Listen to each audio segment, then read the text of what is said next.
Welcome back to YouTube channel. Kembali lagi bersama saya, bersama Okta, dia di Ganta guys. Jadi kita mau jalan-jalan dulu nih.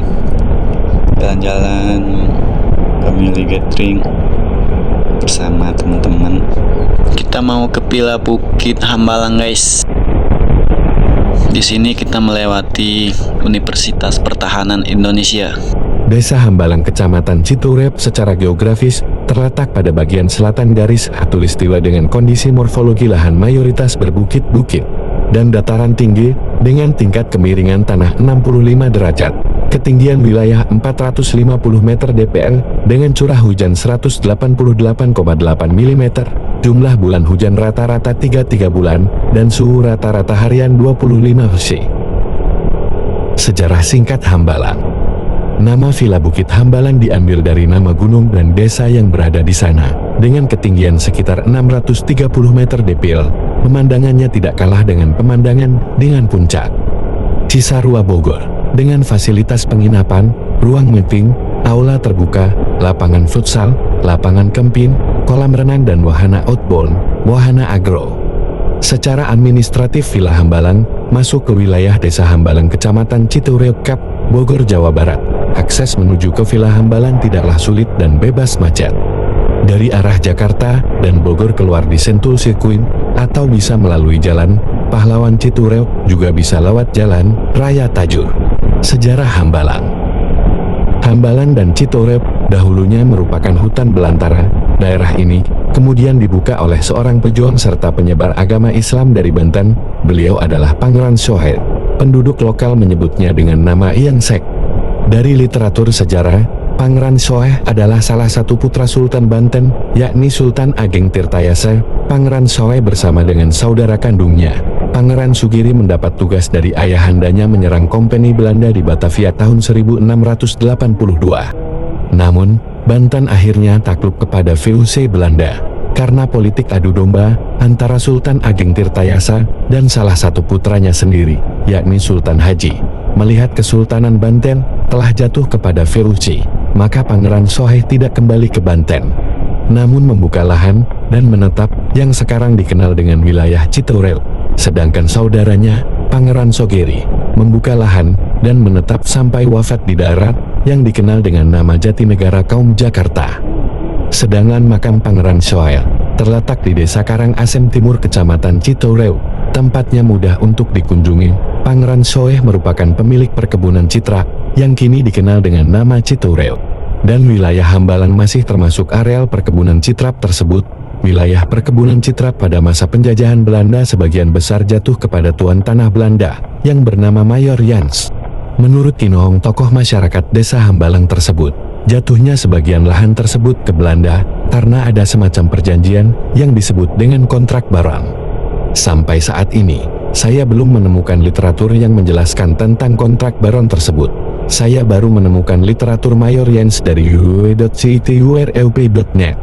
Menurut situs tersebut, Mayor Jans ejaan Lamaret adalah seorang mardiker sebutan bekas budak belian para tawanan yang umumnya berasal dari Asia Selatan, Benggala, yang telah dibebaskan setelah bersedia pindah agama dari Katolik ke Protestan.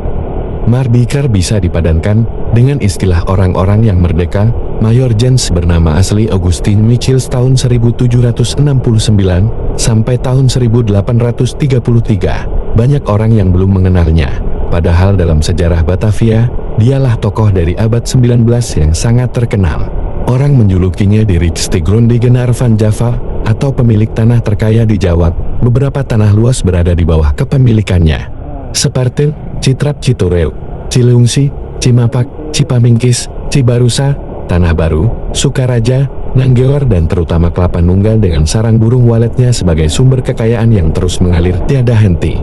Julukan Mayor diberikan kepadanya setelah ia mengakhiri karir militer selama 20 tahun, memimpin sebuah pasukan kaum Papan merujuk nama suku Papango di Luzon, Filipina, bentukan pemerintah kolonial. Menurut Pak Haji, dulu di wilayah Citrap, Citurep, ada istana megah peninggalan Mayor Jans. Disebut dengan Gedung Bundar. Istana yang sangat artistik di Citrap itu akhirnya dihancurkan sekitar tahun 1943, bukan oleh pemerintah kolonial, tapi oleh masyarakat Citurep yang ketakutan Belanda. datang lagi untuk menjajah. Selain itu, kelaparan massal saat penjajahan Jepang membuat rakyat saat itu nekat menghancurkan bangunan yang sudah ada sejak abad ke-18 itu. Zaman Gedor atau zaman Deduk menandai berakhirnya kekuasaan tuan tanah yang menghuni istana Citrap sejak awal abad 18. Itulah sekelumit sejarah dari wilayah Citrap Citorep sejak era Pangeran Soeh sampai era Mayor Jens sebelum era kemerdekaan yang diceritakan tokoh masyarakat yang saya hormati tersebut. Arti nama Hambalang adalah tangga. Nama tersebut dilihat dari kontur gunung dan gunung-gunung di sekitarnya. Sebelumnya ada aktivitas eksploitasi gunung. Bukit Hambalang, wisata di Bogor dengan pemandangan romantis. Bukit Hambalang merupakan salah satu tempat wisata alam di Bogor yang menawarkan beragam jenis hiburan menyenangkan untuk liburan. Moms bisa menikmati wisata alam, wisata kuliner, wisata agro, hingga wisata outbound. Beragam jenis wisata yang ada membuat tempat ini cocok dikunjungi bersama dengan keluarga, teman, rekan kantor, hingga pasangan. Satu hal yang sangat populer di tempat wisata Bukit Hambalang ini adalah pemandangannya yang asri dan romantis. Makanya tak heran jika tempat wisata di bukit ini cocok dijadikan sebagai spot untuk berfoto. Penasaran dengan spot-spot terbaik di Bukit Hambalang? Yuk, simak selengkapnya berikut ini. 1. Pemandangan yang menawan. Daya tarik utama dari Bukit Hambalang sudah pasti pemandangannya yang sangat menawan. Bukit Hambalang ini terletak di atas ketinggian 630 meter DPR, sehingga Moms bisa dengan leluasa melihat pemandangan indah yang ada di sekitarnya. Kawasan wisata ini dikelilingi oleh tanaman hijau seperti hutan pinus hingga pepohonan besar lainnya. Moms juga bisa melihat pemandangan Gunung Pancar dari atas ketinggian low. Kalau ingin lebih romantis lagi, pergilah ke Bukit Hambalang saat malam hari. Moms akan ditemani kerlap-kerlip bintang dan cahaya lampu yang membuat suasana menjadi lebih romantis. Jadi, jangan ragu untuk mengajak pasangan liburan ke sini, ya. Daya tarik selanjutnya dari Bukit Hambalang adalah Taman Fatan Hambalang Bogor. Taman yang satu ini sangat populer di kalangan anak muda karena menyajikan banyak spot berfoto yang instagramable. Taman Fatan Hambalang sebenarnya tidak terlalu luas, tapi ditata sedemikian rupa sehingga memiliki tampilan yang kekinian. Ada banyak spot foto yang bisa dijadikan latar bergaya ria di sini. Mulai dari gardu pandan, kursi malas, hingga mini panggung berbentuk setengah lingkaran. Oke, terima kasih yang sudah menonton sampai di sini dulu, nanti lanjut lagi part 2 ya.